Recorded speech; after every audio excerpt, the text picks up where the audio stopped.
Hey,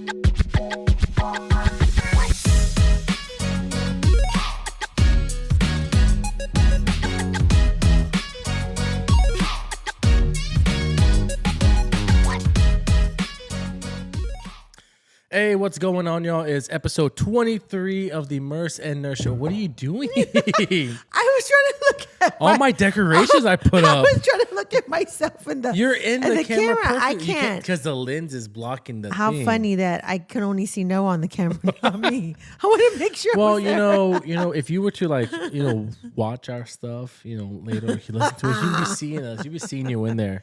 I can't. My husband keeps fixing the internet, so I was on the brink of So it was on the brink of destruction. in this house. When that happens, our house shuts down. That's first world issues, though. I'm okay with that. Yeah, you know what it is, because we went to see Dave Chappelle the other day, and it was like we were there like 7 to like 11:30. But the thing was, I don't think me and Ed, my husband, ever talked so much together in our lives, because you had to put your phones in those bags. They didn't let you have your phone in at all. Really? Yeah, and so me. Well, like you put it in a bag and you check it in, like. No. You keep it, but it's like like electronically locked. Like if you get a little security tag. Dang. So the whole 4 hours we were like best friends. Oh my God, look at her. Oh my God, he was funny. Everybody was you just saw talking to each other, because if not, we would have been on our phones. So why do you think they would do that?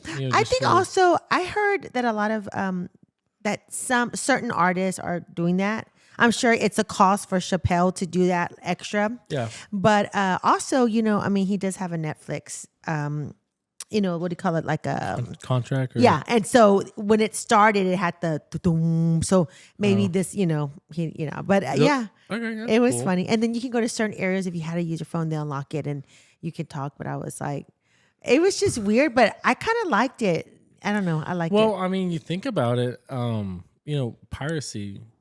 Yes. I think one time about that we were watching. This was in the firehouse. So I was back in the firehouse back in the Marines. We were hanging out. The fire sticks. People could jailbreak. Oh yeah. We did. Yeah. So we were.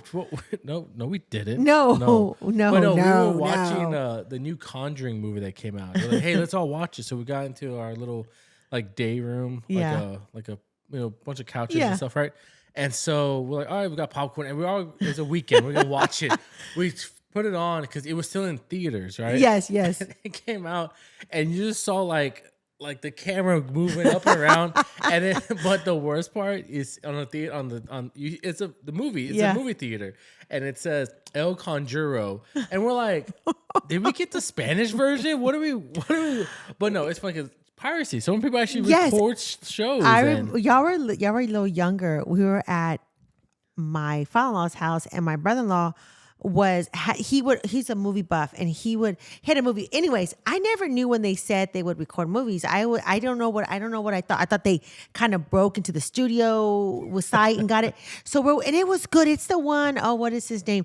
It was years ago, and they're in Alaska. There's like vampires. You know how it turns to 6 months. It's like 28 days. It was really good. So we're watching it. I mean, we are all into it, right? And there's a part where the vampires, they have their own language and they're talking, and someone cut out the subtitles. You can barely see them. So then we started joking like, I want a hamburger. I want some fries. But it was like, what? I never knew what they were saying, because whoever was filming it cut out, and then somebody had walked across. And I was like, that's when I said, what? Someone's filming this, and they're like, yeah, I thought they broke into the studio and stole it. I didn't know someone actually sat there and just do the movie and videotaped it. So anyways, I thought that was funny. Can you imagine, nowadays it's, like you said, it's somewhat easy. You got a little iPhone, you hold it up there, right? Yeah. Or a GoPro. But can you imagine 10, 15 years ago? Yeah. Like imagine a big old camcorder like this. And it's against the law and fines, and you can find your favorite movie at the flea market. Shout out to Buzzies.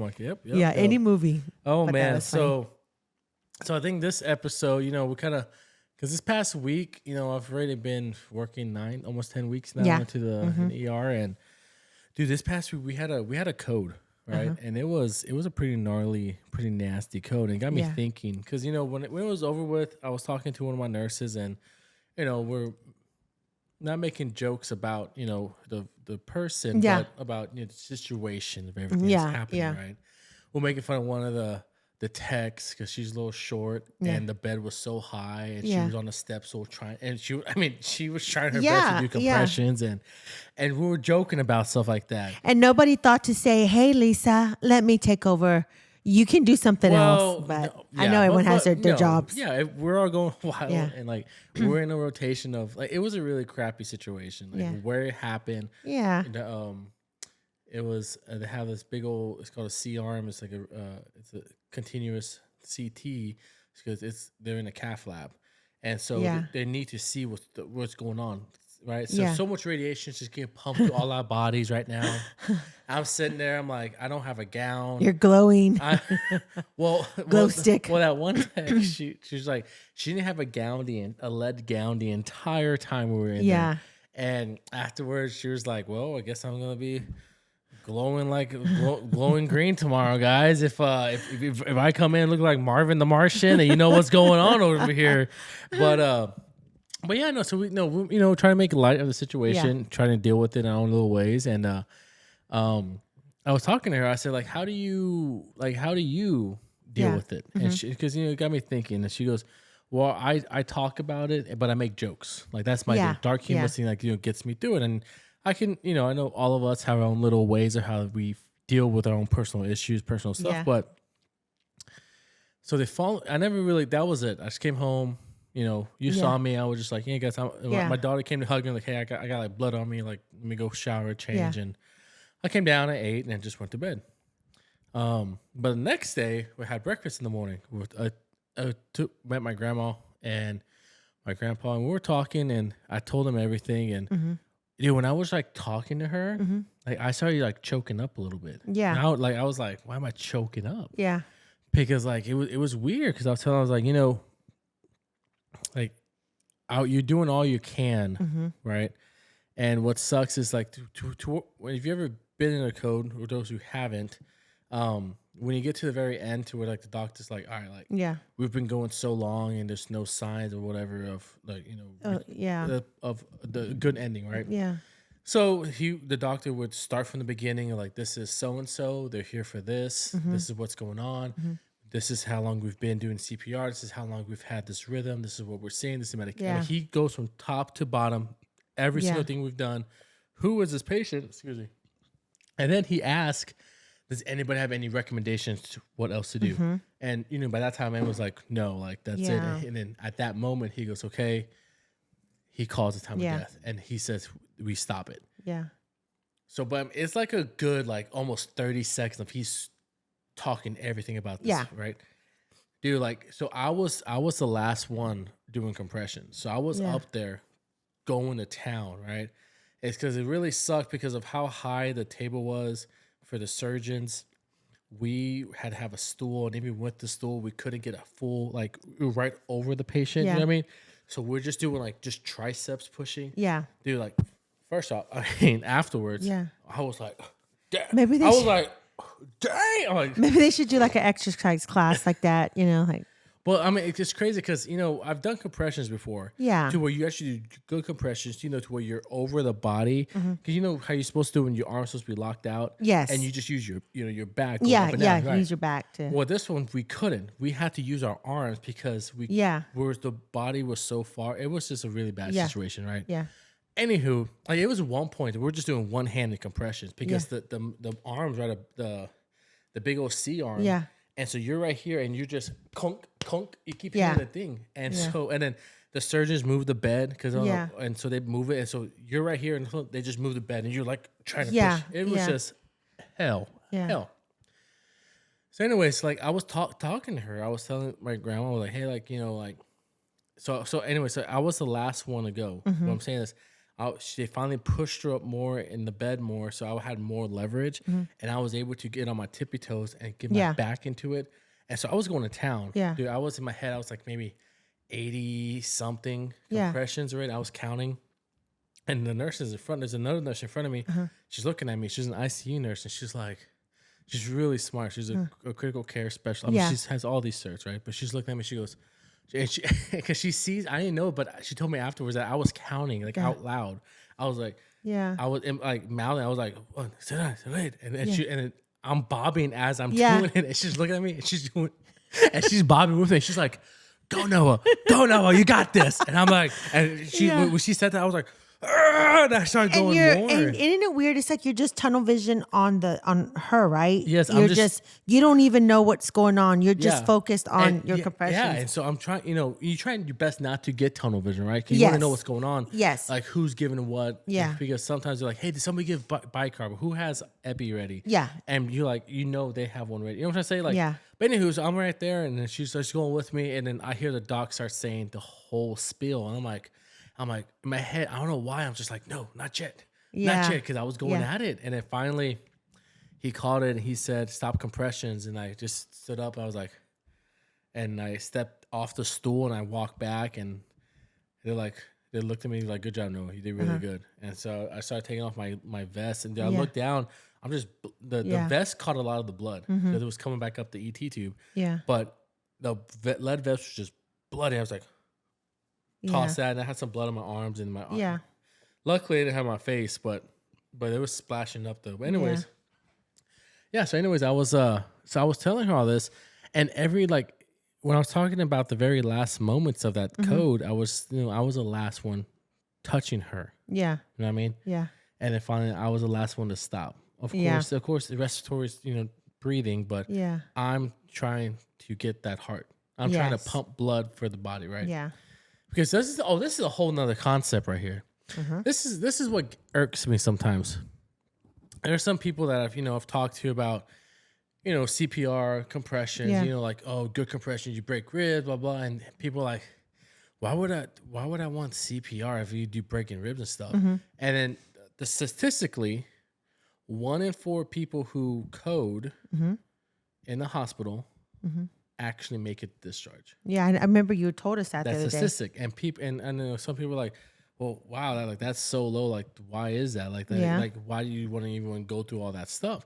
And I don't want to say like it's for better or less words. It's ignorance. It's not knowing. Except because Compression- ribs can heal. Well, yes, but they're like, well, why you for what's the point of doing all this code Yeah. to code somebody if only 1 in 4 actually make it out? Well, because that person also wants to live. Yes, but what I finally realized, which what I'm trying to explain to people, is compressions. All you're doing is you're acting as the heart for the body. That's all you're doing. Yeah. Because what's the heart? The heart's a muscle. It's a pump. Yes. It pumps blood to the body. Why? Because the major organs need oxygen. Your brain needs oxygen. If not, you can be brain dead. Exactly. Vegetable state. Exactly. So why do we do compressions? We do compressions to get that blood flowing so you can have oxygenation. Compressions isn't going to bring you back. Yeah, exactly. All we're doing is we're trying to keep your organs alive long enough until we can give you medications to try and reverse whatever caused this. Get that heartbeat. That way you can see if you have a chance. Or shock the heart and get it back into a rhythm. Yes. Because if you have a bad rhythm that's not pumping correctly, we try to shock it to get it back to pumping correctly. Do-dum, do-dum. The lub-dub, right? Yeah. Because that's the pump. But we do compressions in between so we can get the blood flow until we can fix that. Yeah. But people don't understand, like, a lot of times, like, to even go into cardiac arrest, you have to really be messed up. Like, Yeah. like, because we're like, you're literally cheating death. Yes. Your body, it's your time you're dying. You're about to die. You're going to cardiac arrest. Your heart's stopping. But we're like, no. So we're trying to restart it. Exactly. But compressions is not CPR. It's not the whole code. We're just making sure blood's flowing until we can either give medications to reverse what's going on, or we can fix the heart rhythm. Yeah. That's all it is. But yeah, a lot of people, you gotta, well, no, and I believe it's education. It's just teaching them. Well, then I heard this one crazy statistic from one of the ICU docs. He was like, out of those 1 in 4 people that actually make it to discharge who have a in-hospital cardiac arrest, about 90% of them I'm gonna have it again. don't make it a month out. Really? Because because like I said, it's not normal for your heart to stop. Got like it. That. So for you to even make it that far out, so, it's just so much that has to happen for your heart. It's to kind of just like, go well, it's down. like when you think about that, I mean, modern medicine for any kind of illness, cancer, heart disease, you're basically, going to the doctor every, when you're really critically ill, Yeah. you're really just buying time. Yep. That's what Really. you're doing. I mean, that's really what it is. So you either, make your peace already. Because to me, and I don't mean to be morbid, but I was thinking about myself today. If like I don't do something now, then what's the use when you're older That's what I'm and saying. you're so sick and my Yes. arteries are already Yes. clogged. It's just putting like icing, trying to keep you with the medicine, some of the You symptoms. have that crack in the dam, and you're Yes, just putting that's out what it duct is. tape. So a Yeah. little piece of duct tape. I mean, it's still there. It's still Yeah. gonna come, but you just it's a little bit more longer, an extra week, an extra. Yeah. Which, like I said, I give you all of you. I mean, it's your health, and you have your own Exactly. choice. Yeah. Fight I for mean, what I'm you not. want. Yeah. I'm not telling you. To But kick we're over just and saying die. that. But when you think about life, that's really kind of what it is when you get a chronic disease. You just kind of going to the doctors and they're just patching you Yep. until. But yeah, I know I've always pushed for that. Those talks for DNR, CPR. Do not resuscitate. Yeah, CPR. And I've always pushed, and I think they need to be constantly talked about. Different ages, like me and my husband being parents of my sons. Everything happens. They know, like right now. Yeah, I mean, we still want a chance. Yeah, But then yeah. if we get older, I Sorry, think damn. Sorry. Oh, mom. we're like, you're- I just fell and broke my arm. Now Sorry. Pull the plug back. That's it. She's done. I'm She's like, done. what plug are y'all pulling, guys? It was just my arm broken. That's got to let me know. We're gonna go ahead and sign the DNR. I can hear you. I can hear y'all. But no, yeah. But that's true. I know we had a code too at the jail a while back, and it's like afterwards, I've been through many codes, but with the elderly, with hospice, like expected, it wasn't. And I was so like emotional, kept having to blink, didn't want to talk about it. Yeah. I was just like, because it was just so surreal. So yeah. But it's interesting though, Yeah. like, because I bet for you, like being in that moment, like you kind of felt like you went on autopilot. Like your body knew Yeah. what to do. You knew what to you started doing what you had to do. And that's from like training, you know what I I was mean? just Your doing it. training. Yeah, Yeah, it's that's pretty experience, yeah. awesome. Yeah. But You want to shout out to your instructors? Hey, thank you. All Well- that paid off for the well, critical labs. well, but no, I mean like, and so like I said, afterwards, I was getting choked up. Back to the story, I was getting choked Yeah. up. And I was telling her about this, and I was like, I don't know why, but in my head, I'm like, because it's different when you're in the room helping, being a runner for this Yeah. or that. But I don't know. For me, I just felt like I was there. I was the last one to do the last compression. I was the last pump for her Yeah. of pushing blood, and Yeah. and that was it. I was done. And in my head, I'm like, when your head starts flooding with stuff, like you could you have pushed harder? Could you have pushed Yeah. faster? Could you have done this? Could you have done? You start questioning what you've done, Yep. and then And I think that's normal. Yeah. No, yeah, and then I think also, I started getting emotional. It was like, this is someone's mom, someone's grandma, Yep. someone's dad, someone's son. You know what I'm saying? Yeah, And then you're yeah. like, did I do all that I could? Yeah. And then, but what's really cool, like really love this, my hospital is like my ER doctor was jumping in to do compressions with us. Yeah. Like it was me, surgical tech in the OR. Yeah. And then it was that tech that I told you about, the short one. Yeah. The one that's she's lighting up at night like a glowworm. Yeah, she's glowing like a worm. Yeah. But and then our doctor, Yeah. he was jumping in to do compressions with us. He's tall, so it was a little bit easier for him to get up there. And then it was just really, seeing him, and I was like, how like you hear like lead from the front, Yes. which Yep. but he was doing with us, and he was leading the code. He was like, hey, Yeah. do this, do that, and then it was really cool. But then afterwards, like we got back to the ER. I'm bloody. I'm drenched in sweat. I'm trying to control my breathing. Yeah. And I'm sitting down. I'm just drinking my water, Yeah. talking to the nurse I'm with, and then Yeah. Dr. Rail. He was like, and he just turned around. He goes, "That was just really shitty, wasn't it?" I was like, "Yeah." We were talking about because the arm was in the way. Yeah. It was just he goes a lot of things going on. Yeah, he was like, "Man, you couldn't do good compressions." He goes, "It was rough." He goes, "But y'all guys did great. You did Yeah. what you had to do." you know, it's not the outcome we wanted, but hey, you fought. You fought to the very end. And so I was like, yeah. And I was like, because we were gone for at least an hour. And I'm like, I hope my patients are okay. So I went to go see my patient. They're already writing grievances on y'all. I've been here for 2 hours. No, dude, I'm drenched in sweat. I'm just like, hey, I'll come in the room. I'm soaked. And they're like, because I'm going to town on compressions. Yeah. And we did like 5 rounds each. And you're trying to come down with your adrenaline. Yes. And I'm sweaty. I had that huge lead vest on. It was just, so I'm sitting there, right? And I'm looking at the patient. And I'm like, hey, it's the patient, the mom, and the brother. And I look at them like, hey, I'm like this. I'm like, sorry about the blood. Let me go. Yeah, I'm like, sorry. I was like, are you okay? Are you about pain? Can I get you anything? They're like, dude, their eyes were like, and the mom was like, can I have a Coke? I'm like, I can get you a Coke. You want a blanket? I'll bring you something. They were like, were you outside fighting somebody? Were you outside doing some gardening? No, seriously, bro. Yeah. I was like, but you know, everyone was fine. It was cool. Hey, y'all give sodas at the ER? I gotta know this for next time. Get this though. I was like, I didn't know you had sodas, just water. Oh, we got sodas, Gatorade, juices. I'm like, milk. Do y'all carry Coke products or Pepsi products? But okay, so we got done right. It's like towards the end of the shift. The oncoming shift is right here. Yeah. We'll give a report. And all of a sudden, and so we're really kind of calmed down. Yeah. It's like 10 minutes. It's like maybe 6:40, 6:45, and we'll give a report.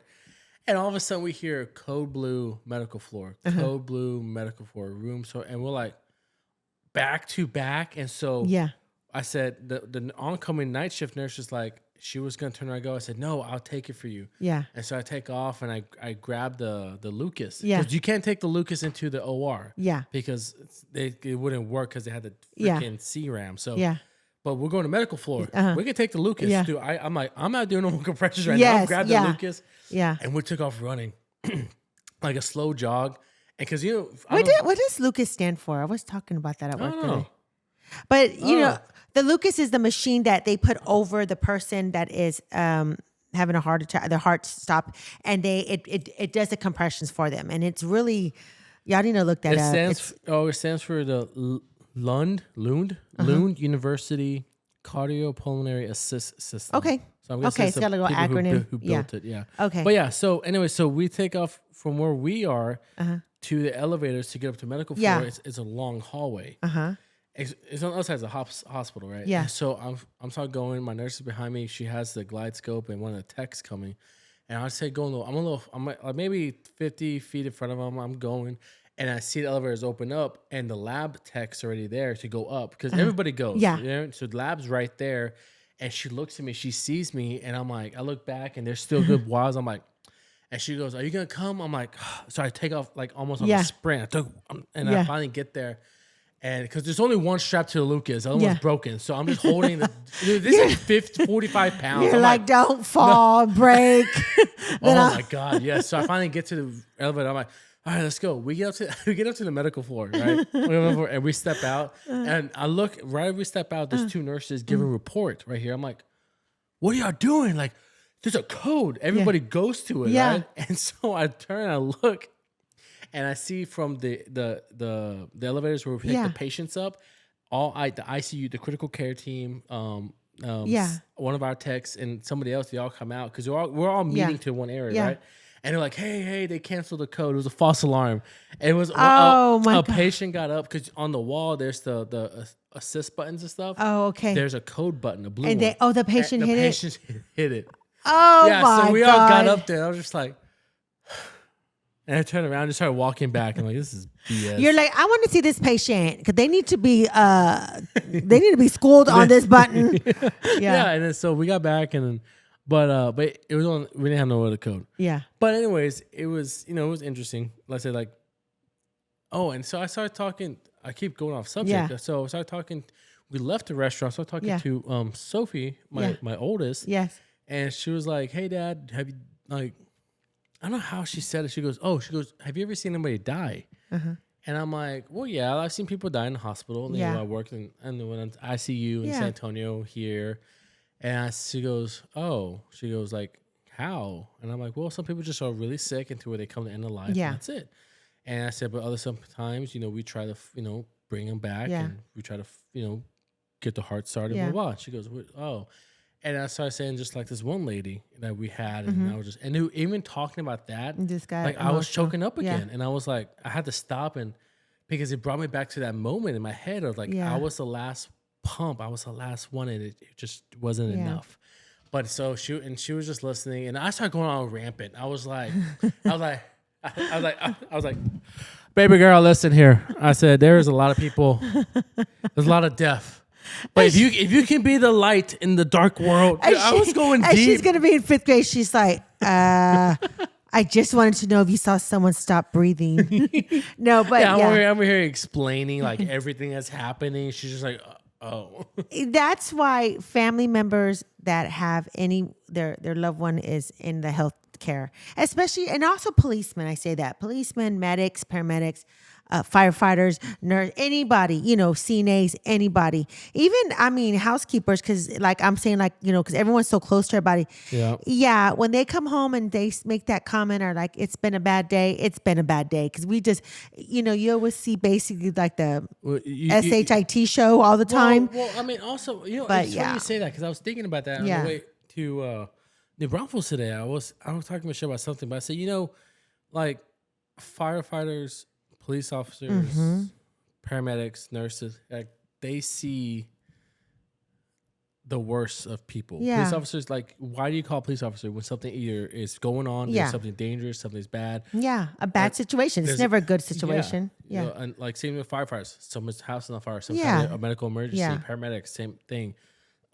ER, sometimes you have, just the easy stuff, but also like you see the domestic abuse, you see the child abuse. Exactly. You And see like- a lot. Yeah. And like, like this a couple weeks, like, I've seen kids come in like barely older enough than M. And I'm like, and now it's a CPS case. So they were abused. Yeah. And it breaks you. And I come home and I hug the girls Yeah. and I'm like, and that stuff, like, I don't like talk about other Yeah. to people about, because, people are like, oh man, what's this? You see, like, what's the craziest thing? Yeah. And, like, I don't want to relive that moment. Yeah. In my I mean, head. you can tell them the story, but it's like you're the one that has all the emotions and nobody. That's To them, it's attached- just a that's story. atta- Yeah. Yes. Yeah. And being like a correctional nurse, I know we get people that have done just recently something horrible to her baby, and it's also mental illness. And it's like, it's as someone that's like, wow, like, I have kids and grandkids, to see someone just like, can I have a blanket? And Yeah. you're like, you kind of killed your baby. Yeah. It's like, No, it's you can't explain to nobody. Like I can tell my husband, but he doesn't understand because there's no. he just gets emotions the ice. attached Yeah, to he it. just goes, oh, how horrible. But Well- I'm like, no, you don't see everything. Yeah, like, and I guess this whole thing I want to bring up was just like, how do you deal with it? Mm-hmm. And how I deal with it is by talking about it, Yeah. talking about what I felt, Mm-hmm. and what I felt, what I experienced, and what I saw. Mm-hmm. Because and this is with any therapy. You know Yeah, what I mean? of course, that's what therapy if is, getting it keep out. Because if you Yeah. keep it in, like it starts brewing and bottling, and you have it stays in your head. But like I said, like that was my thing that I just finally let out. I was like, it hurt me because in my head I was saying, you were the last one to push. Yeah.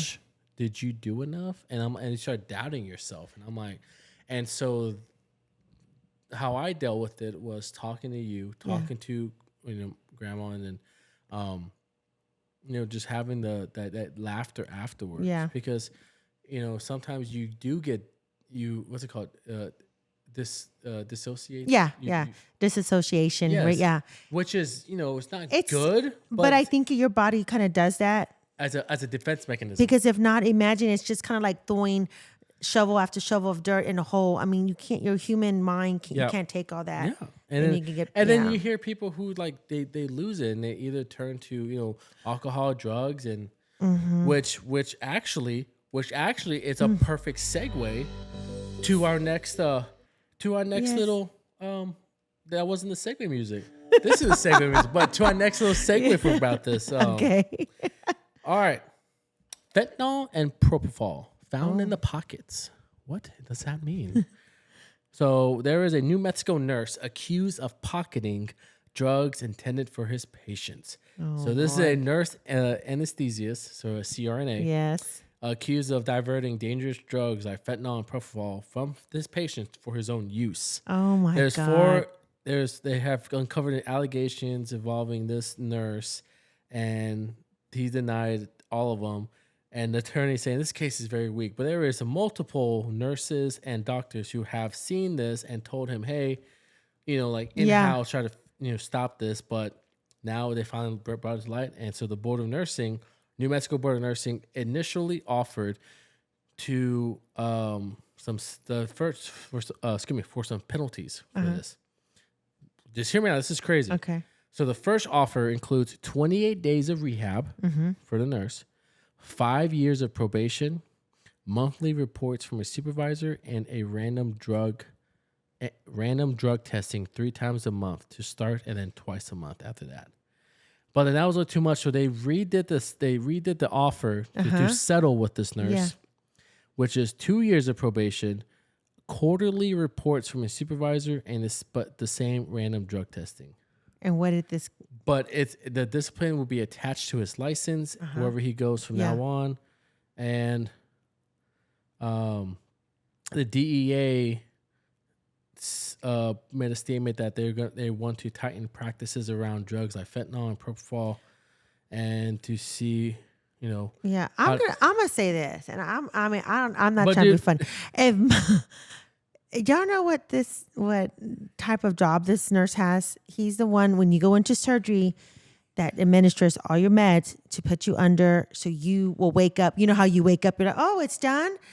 Okay, I get it. Maybe if it's like, I'm going to take a Norco. I mean, I'm just trying to be funny. Like, okay, I'm going to take a Norco, right? A pain pill. I'm going to take a Tylenol number 3.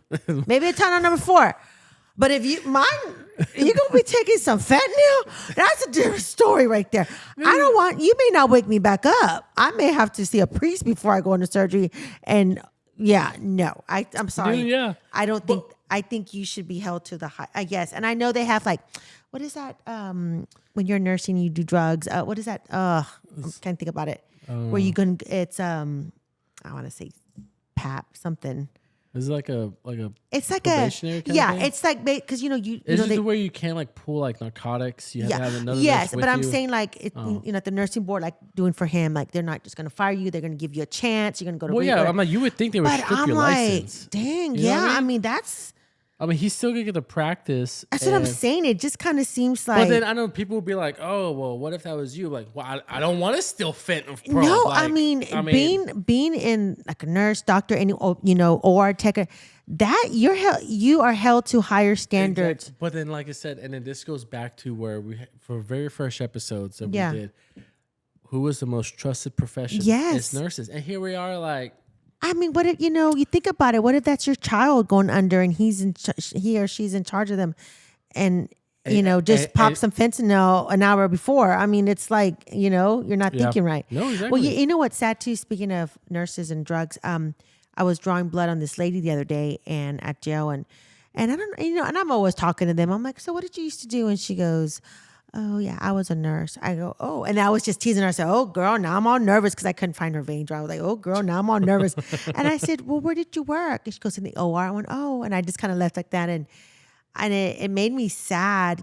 Older lady, and I said, because drugs are accessible, and it probably started. Maybe she just her back hurt. Staying up, pulling all this overtime, and her back hurt, but. Then she kept on, and I just think how sad. You go to school so long, you spend so much money, and it's over with. It just shows you how drug. It's a hell of a drug. Like a hell of a drug. I mean, like, hey, you try to. And then I said, erase some deep. And then she was telling me, well, all this is scar tissue, like when I was trying to, and I feel like saying, well, you were a nurse. Here, go ahead and do it, girl. Go ahead and draw yourself. But she did say, she goes, I can't draw myself. I'm sorry. And she goes, I get all woozy, and I'm like. Okay. Did you get her though? No, you know what? But then even the one of the girls who's like the best, we couldn't. But and I was telling my husband, I said, we draw a lot of lab, and this is like a first for me, right, to do it, and like in this job, And I said, man, I was telling my husband, man, Ed, I said, of all people, and I mean this with, I'm just saying it's the truth. I'm being blunt. I'm not trying to be funny. All of the ones we get, they are, drug users and they shoot up. So many of them, they have so much scar tissue and their veins are shot. But they will tell you which vein to use though. So I told my husband, I said, great. Like I always feel like set up for failure for half these people because their just veins are just shot just naturally. So I was like, oh well, I'll figure it out one day. Oh man, well we're coming to our very end where we like to release a quote for y'all to enjoy. Like I said, next week I want her to really start doing this because I'm tired of doing all the work for this podcast. I was laying down a while ago. I just get up, put some gloss on, fix my hair, and come over here. I ain't got no makeup on, but yeah. But anyways, it's really focusing on the nursing of, even though you deal with some of the crappiest stuff, see some bad stuff. Yeah. Keep this in your mind next time. When you are a nurse, every day you will touch a life. Or a life will touch you. So you may have a crappy day, but that one person that actually, that one kid that just looks at you in awe and just like, like, wow, like, thank you for what you've done. And like I said, one of the kids that was doing the CPS case, like, he was like that. He was just like, wow, looking at us. And in my head, I'm like, if you can only understand what was going on, you wouldn't be this happy. You know what I'm trying to say? But so just don't forget that, y'all. Like I like that quote. You will make a difference in this world. Just keep on fighting a good fight. Don't stop. Don't give up. Yeah. Or they'll, just the other day I had this man go off on me because he wanted ibuprofen because he wanted to pay for it. And I've always been nice to him. And then he said, I wanted to apologize. Thank you. Because I want him to see the doctor because he has bad ears and he needs to, and he goes, but he said, all whispering, I wanted to say sorry. And I said, but I work in an environment with jail, okay? So it's different than Noah talking in the ER. And I said, I'm going to tell you something. I didn't grow up in the projects. I grew up around the projects and I can go really, really hood on you. He goes, no, you're nice. I said, I've been nice. I said, but the way you acted, it told me off. I said, you already got one strike, sir. But anyways. Oh, man. Well, thank you for joining us. Catch us on YouTube, Facebook, and y'all have a great one. See ya.